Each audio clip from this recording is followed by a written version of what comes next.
What's going on, guys? Today I'm doing a custom LEGO minifigure showcase video on 3 figures from the Bad Batch. Today we got AV figures printed Imperial Crosshair, made by my buddy Banana Panther, who we'll get into in just a minute, my Omega version 2, and Cad Bane from episode 8. So making these figures was a lot of fun, so without further ado, let's get into what I consider to be some of my favorite work that I've done in a while. One much work.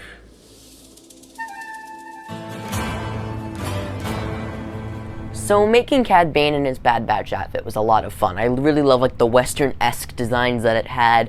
And just starting off with the belt, I used a Lego Batman utility belt piece. I just chopped off the buckle, and I also used a Lego foliage piece, like one of the little stalks on those 1x1 bricks, and just chopped off one of them like a sushi roll and put that next to the belt. And I got some Cape Mendes cloth for his 2 holsters that wrap around the entire minifigure. Also, for the little jet boosters right there, you could see that I used part of a Brook Arms gun. I forgot which gun. I had an extra lying around, came in one of their freebie packs. But I chopped those off and glued them onto the side and painting a little blue on them for the exhaust. And then I used some Lego pin pieces for the gauntlets and glued those on there and painted them in silver. And the entire torso has E-tape and a lot of 3D elements that I painted up. But taking off the hat, which is just Lego's normal Cad Bane hat, I repainted the eyes in red because it has like a little bit of a metallic shine in the show if you look closely. And for the tubes, I used a Lego scuba breather, and then I just wrapped it all the way around, glued it on, and painted over it so it looked seamless. So yeah, definitely cool to see this guy show up again since his last appearance was in like 2012.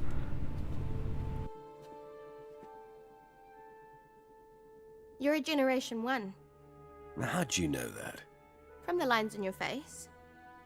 Now, if you remember, you would know that this isn't my first Omega. I had a quick makeshift one that I put in the Echo video, and it's makeshift. It wasn't even good. I just used it for the thumbnail. But it didn't even look like Omega. It looks like a blonde Hermione Granger in her PJs. And I knew, since I grew in love with the character so much, I knew I had to do her justice. So I completely painted the torso, and it wraps around the entire minifigure. I used a Harry Potter hairpiece that I painted up in blonde, and I actually used a Cho Chang hair from the Harry Potter sets as well, and that was actually cool to use. So 50% of this figure is Harry Potter parts, and the skin tone match is even better, and I used white instead of gray as the base. So overall, I think this figure turned out way better paintwork, and I do want to make her energy bow, so we'll see how it works in the future. You want to know why they put me in charge? It's because I'm willing to do what needs to be done.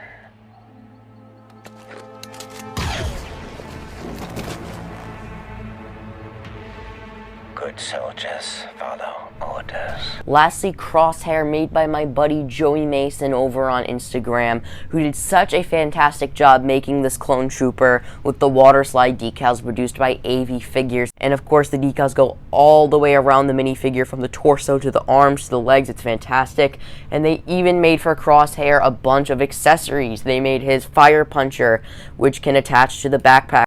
And Crosshair can, of course, hold it, and it can even attach to the back, but we're just going to get that out of the way. And they also made this cool new helmet for Crosshair to match the design and angles in the show. And they did make a rangefinder for Crosshair, but sadly it got lost in the mail, and I wasn't really interested in paying like another $2 for it. So what I did was I had to improvise. I took a Clone Army Customs rangefinder, painted it in black, and I sanded up the sides to make it a little more accurate to the show, and used a piece of clear plastic that some action figures are packaged in. I glued it to the bottom, and it actually matches Crosshair's rangefinder, his unique rangefinder, pretty well. It can have come down, of course, and it can see through the sights, which is really cool.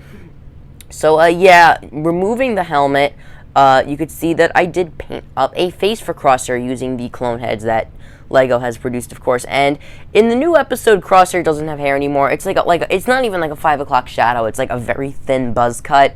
And I was wondering if I should paint a hair for him. But if I paint a normal hairpiece, it'll look way too thick, like an afro. And just painting the hair on will look really weird, even though I painted the scar on, which did turn out really good. But I didn't know what to do, so I just decided to leave him bald. But yeah, I repainted the mouth, and I painted the titular Crosshair over his right eye, and I think it really worked, in my opinion. He's armed with a Brick Arms DC-17 along with his Fire Puncher, and an AV Figures holster, which you can glue onto the side. So all in all, this guy turned out really good, and I'm happy with how he turned out. So that's going to do it for this video, guys. If you enjoyed these figures, be sure to hit the like button down below and comment any suggestions for figures you want me to make in the future. But that's it for today. I'll see you guys later.